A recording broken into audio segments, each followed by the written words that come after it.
Se a gente fosse projetar uma máquina orgânica com a missão de bombear sangue, a gente com certeza acabaria construindo algo muito parecido com o coração humano. As válvulas, os ventrículos, a mecânica ali de pressão, a lógica visual bate perfeitamente com a função, sabe? Mas como o filósofo John Searle questionou de um jeito muito brilhante, quem diria que 100 bilhões de neurônios agrupados, que são tipo uma massa biológica trancada no escuro, só disparando sinal elétrico, iriam produzir a sensação de ser alguém? Pois é, essa é, sem dúvida, a questão central que assombra tanto a biologia quanto a filosofia da mente, né? Tem um abismo explicativo enorme ali. Um abismo entre você observar uma célula nervosa transmitindo sódio e potássio de um lado e do outro a experiência subjetiva em primeira pessoa de sentir o calor do sol na pele ou lembrar de um momento da infância. Sim, e é exatamente nesse abismo, nesse mistério fundamental da experiência humana que o nosso mergulho profundo de hoje vai focar. A gente vai explorar aquelas ideias consolidadas no artigo científico do Dr. Maurício Marques e Silva e dos colegas dele sobre a natureza da consciência. E a nossa missão aqui hoje é meio que desmistificar o que significa estar consciente. Exato. Separar aquela sensação mais básica de só existir da nossa identidade complexa. Isso. E tentar entender os truques evolutivos que o cérebro usa para criar a nossa realidade. Para tentar visualizar, eu gosto muito de pensar no cérebro como se fosse um smartphone de última geração.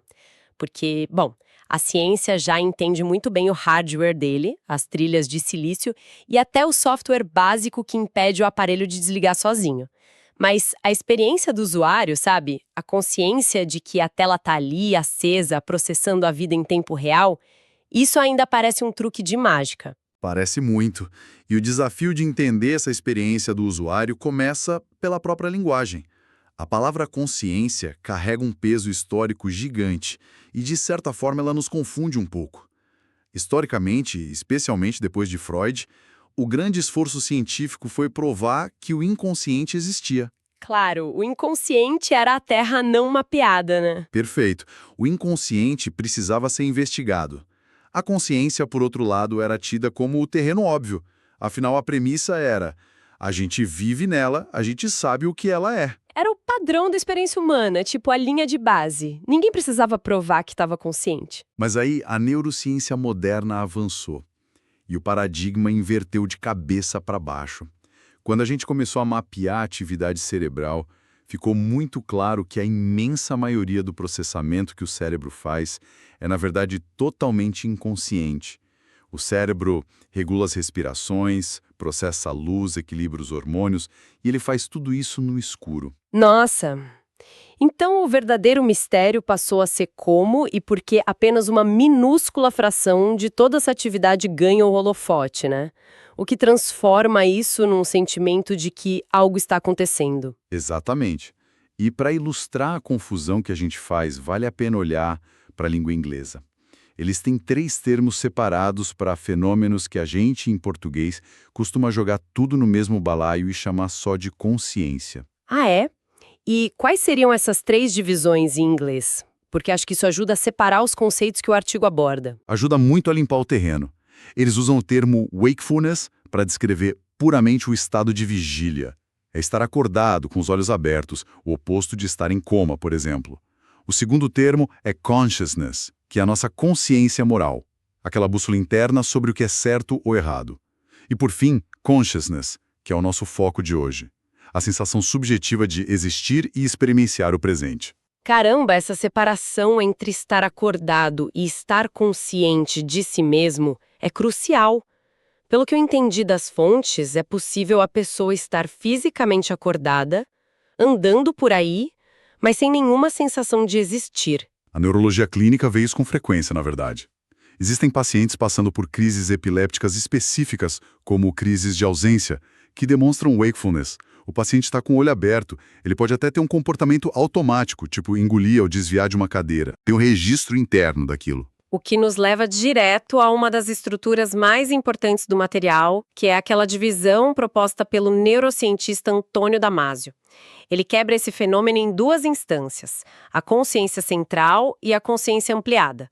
Como é que ele define a consciência central? Bom, na teoria de Damasio, a consciência central, que ele também chama de proto-self, ou proto-eu, é a sensação mais rudimentar de existir em um corpo, no instante exato do tempo. Ela não depende de linguagem, não precisa de memória de longo prazo e não pensa no futuro de jeito nenhum. Ela é mais profunda, então. Muito mais. Ela é gerada por estruturas evolutivamente antigas no nosso cérebro, principalmente no tronco cerebral e numa região chamada giro do cíngulo. Esse giro do cíngulo é tipo uma via de mão dupla entre o sistema límbico, que processa dores e as emoções, e o nosso corpo físico. Então, para tentar visualizar quem vive só com a consciência central, se uma pessoa sofrer danos cerebrais muito graves na parte externa do cérebro, no córtex, ela perderia a memória de quem é, perderia a fala, mas ainda teria essa consciência central intacta. Sim, o paciente esquece o próprio nome, a profissão, não reconhece a família. Mas, se ele tocar numa chapa quente, ele tira a mão, ele sente a dor. E naquele milissegundo, existe a sensação de eu estou sentindo dor agora. O foco da consciência central é 100% na homeostase. Homeostase, para quem não lembra, é manter o equilíbrio interno do corpo, certo? Isso mesmo. Se tem fome, frio ou dor, a consciência central acende um alerta de urgência imediata para a pessoa reagir e sobreviver. Usando aquela minha ideia do computador de antes, a consciência central seria análoga ao sistema operacional da placa-mãe. O programa super primitivo que fica rodando nos bastidores para checar a bateria, ver a temperatura dos componentes. Ele só mantém o sistema vivo no presente. É uma ótima analogia. E é exatamente sobre essa base que opera o que o Damasio chama de consciência ampliada. É aí que mora o self autobiográfico. Que já é muito mais complexo, né? Muito. A consciência ampliada vai muito além de só manter o corpo vivo. Ela usa todo aquele poder de processamento do córtex para acessar memórias do passado, usar símbolos, linguagem e projetar cenários que nem aconteceram ainda. É o que permite a gente pensar sobre os próprios pensamentos. E aqui entra um contraste que eu achei fascinante. Se a consciência central só se importa com a homeostase, com o conforto imediato, a consciência ampliada parece quase um antagonista direto em alguns momentos, não acha? Sem dúvida.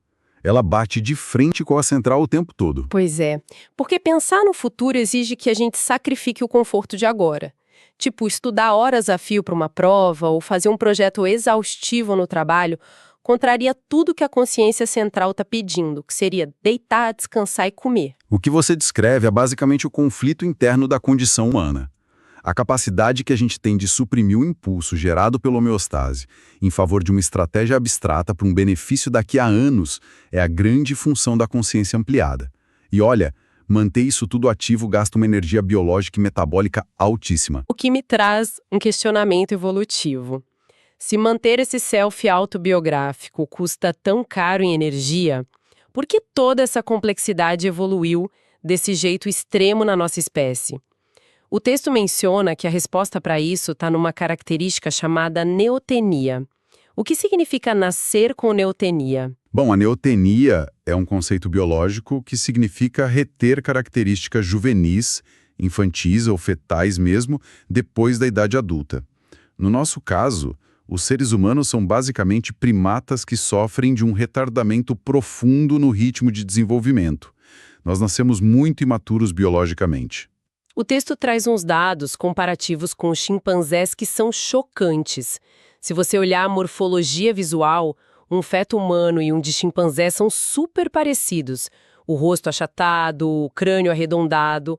Mas logo depois que nasce, as coisas mudam absurdamente. Mudam completamente. Ao nascer, o cérebro humano tem só uns 23% do peso que vai ter quando adulto. Já o do chimpanzé nasce com 40% formado. E a gente demora, de 10 a 12 meses só para dar o primeiro passo, enquanto o macaquinho anda com 6 meses. O esqueleto do recém-nascido humano é tão inacabado que tem um monte de osso que ainda é pura cartilagem nas extremidades. Esses dados mostram o quão prematuros a gente é, e tem um motivo evolutivo. Se um bebê humano nascesse com a maturidade motora e neurológica de um chimpanzé, a cabeça dele seria grande demais para passar pelo canal pélvico. Que se estreitou porque a gente começou a andar em duas pernas, o bipedalismo. Exato. A solução que a evolução encontrou foi expulsar o feto do útero ainda super hematuro. Na prática, a gente tem meses de gestação acontecendo do lado de fora do corpo. E é aí que acontece a grande virada adaptativa da consciência ampliada. A dependência. Mas peraí, evolutivamente falando, a dependência não é um risco colossal? Passar anos sendo uma presa totalmente fácil, sem instinto de sobrevivência nenhum, parece uma desvantagem horrível na selva. E seria uma desvantagem enorme se a nossa estratégia dependesse de força física. Mas a neotenia muda o jogo da nossa espécie. Ela tira o foco do instinto e coloca tudo no aprendizado. Ah, porque um animal que nasce quase pronto já vem com um pacote de comportamentos de fábrica, né? Isso mesmo, o comportamento pré-programado. A margem para ele aprender coisas novas é muito pequena. Já o cérebro humano, como ele nasce muito inacabado, ele é esculpido pelo ambiente externo. A gente chama isso de neotenia comportamental. A gente não nasce sabendo viver. A gente é programado com uma flexibilidade neural enorme e uma curiosidade absurda para aprender a viver. Deixa eu ver se eu amarrei bem essa ideia. A nossa maior vantagem intelectual, essa capacidade de criar cultura, linguagem e esse self autobiográfico, isso é, na verdade, o resultado direto de um limite anatômico. Quer dizer que a gente precisa aprender coisas novas a vida inteira como uma compensação biológica por nascermos cedo demais. É fascinante, né? O que parece uma fragilidade tremenda virou o nosso maior trunfo cognitivo. Como o cérebro passa muito tempo se desenvolvendo ali em contato com um ambiente super rico e que muda o tempo todo, as conexões neurais se formam baseadas na experiência. Não é só um script genético fechado. Essa plasticidade fica com a gente até a velhice. Mas, claro, ficar décadas aberto a tantos estímulos cria um problema grave de processamento. E aqui a gente entra na parte que eu achei mais intrigante do artigo. Nós temos esse cérebro superplástico, que absorve o mundo sem parar. Visual, ruído, cheiro, textura. Como o cérebro junta esse caos de dados sem ter um processador central? Porque, quando a gente olha para a rua, uma parte do cérebro está processando a cor vermelha do carro, outra área super distante está processando o barulho da buzina. E outra parte foca na direção do movimento. O pessoal realmente achava que devia existir um ponto físico, um centro para onde tudo convergia. A famosa ideia do homúnculo, o homenzinho sentado no meio do cérebro assistindo a tela. Mas o mapeamento cerebral provou que isso não existe. O homenzinho foi demitido. Demitido sumariamente. A grande sacada da natureza não foi tentar unir os dados num lugar físico do cérebro. A solução foi o tempo. Como assim? Usar o tempo para amarrar a realidade? O artigo fala das pesquisas do Wolfsinger com córtex visual de gatos, que depois foram expandidas pelo Francis Crick e o Christoph Koch. Que mecanismo foi esse que eles descobriram? O Singer descobriu que neurônios em áreas completamente diferentes do cérebro, mas que estão processando partes do mesmo objeto, começam a disparar seus sinais em sincronia absoluta. Eles entram numa oscilação na frequência de 40 ciclos por segundo, ou seja, 40 Hz. Então, só pelo fato deles pulsarem no mesmo ritmo, eles criam a integração. Exatamente. Se os neurônios disparam juntos, o cérebro interpreta que aqueles dados pertencem ao mesmo objeto. O Crick e o Koch levantaram a ideia de que essa oscilação de 40 Hz seria o próprio mecanismo que forma a consciência. Mas a pesquisa vai ainda mais fundo com o Rodolfo Linaz, né? Ele usou a magnetoencefalografia. Esse é aquele aparelho que mede os campos magnéticos minúsculos da eletricidade dos neurônios.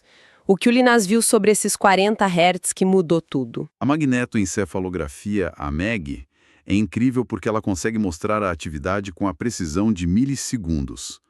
O Linaz e a equipe dele viram que essa atividade de 40 Hz não aparece de forma aleatória em pontos fixos. Ela se comporta como uma onda contínua. Uma onda que viaja pelo cérebro. Isso, ela nasce lá no meio, no tálamo, e varre todo o córtex cerebral, da frente para trás e volta, criando um ritmo constante. E o detalhe mais incrível, o tempo que essa onda leva para fazer uma varredura completa é de 12,5 milissegundos. 12,5 milissegundos. O autor do artigo chega a chamar isso de o quantum de consciência. Então, me corrija se eu entendi errado. A realidade da forma suave e fluida que a gente percebe é, na verdade, descontínua? Totalmente descontínua. Nossa! É tipo um rolo de filme antigo passando várias fotos estáticas rápido pela lente. Ou como a taxa de atualização da tela do computador. A gente vive o mundo em pacotes de 12 milissegundos e o cérebro costura os pacotes para criar uma ilusão.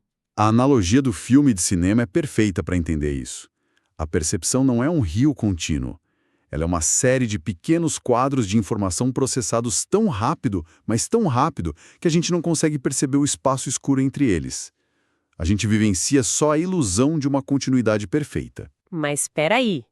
Se a nossa percepção imediata já é essa construção hiperelaborada feita de eventos de milissegundos, o quanto do que a gente vive é o mundo, de verdade, e o quanto é a nossa mente criando uma historinha. Olha, esse é o ponto de partida para entender o cérebro como um sistema fechado.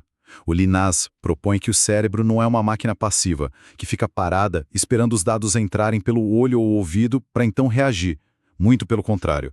Ele é um sistema antecipatório e autoativado. Ele trabalha prevendo o que vai acontecer. O tempo todo. Ele formula expectativas do próximo segundo. Neurologicamente falando, estar acordado é muito parecido com estar sonhando. Pera um pouco. Se estar acordado é quase um sonho gerado de dentro para fora, para que servem os nossos sentidos? Para que serve o mundo real? O papel primário da visão, da audição e do tato não é criar a percepção do zero a cada instante. O papel deles é corrigir as expectativas que o cérebro já estava criando. Os estímulos limitam a nossa alucinação interna para que ela bata com a realidade física. Um PNG, o cérebro faz as suposições e os sentidos são tipo o editor que conserta os erros de digitação. Exato. A consciência seria esse mecanismo mais lento de revisão para detectar o erro e ajustar o modelo. Tá, mas o que define a suposição que o cérebro vai fazer? De onde ele tira a base para adivinhar o mundo de forma certa? O material nos leva para o darwinismo neuronal, do Gerald Edelman. Ele sugere que a mente usa um processo de seleção natural interno, né? Isso. O darwinismo neuronal do Edelman explica como aquela neotenia que a gente falou mais cedo se organiza na prática. A gente nasce produzindo um excesso massivo de neurônios. Só que em algumas áreas do cérebro, quase 70% desses neurônios vão morrer antes de chegarmos na vida adulta. 70% é um descarte biológico brutal. Por que a natureza agiria com tanto desperdício? Como essa seleção esculpe a mente da gente? Eles morrem porque não encontram utilidade. A regra de ouro do cérebro é: neurônios que disparam juntos fortalecem suas conexões. Os que ficam inativos são podados e morrem. A experiência que a criança tem com o mundo vai selecionar quais conexões sobrevivem. E é isso que nos permite antecipar o mundo e construir as nossas memórias. E falando em memória, o artigo faz uma distinção clara entre dois sistemas, a memória procedural e a memória episódica. É uma separação fundamental. A procedural é totalmente ligada ao hábito. É inconsciente. É como andar de bicicleta ou amarrar o sapato. Não exige a consciência ampliada. Já a episódica, essa sim. Essa é a autobiografia da pessoa. E ela é intimamente ligada ao sistema límbico, a carga emocional que a gente carrega. Tem um detalhe nas anotações do Edelman que me pegou muito. Ele insiste que a memória episódica não é um registro morto. Não é tipo abrir um PDF antigo no computador. Para a memória cumprir a função de formar o nosso self, a gente tem que reexperienciar ela, né? Tem que sentir de novo, exatamente. Lembrar não é ler dados. Lembrar um evento pessoal é recriar a conexão entre o registro lá no cérebro e a emoção atual do self. Muitas memórias ou traumas só ganham significado quando a pessoa se permite sentir novamente aquelas reações viscerais. Nossa, isso explica por que, numa terapia, recuperar fatos do passado pode ser tão doloroso e revelador. A biologia do cérebro simplesmente não deixa você ler o seu passado sem se envolver. Você tem que conectar a via neural antiga direto na sua emoção do presente. O que amarra toda a visão das fontes de hoje, o cérebro constrói a realidade ativamente, pegando essas memórias esculpidas pela emoção e projetando tudo isso para o seu próximo milissegundo. Olha, é um mecanismo muito impressionante.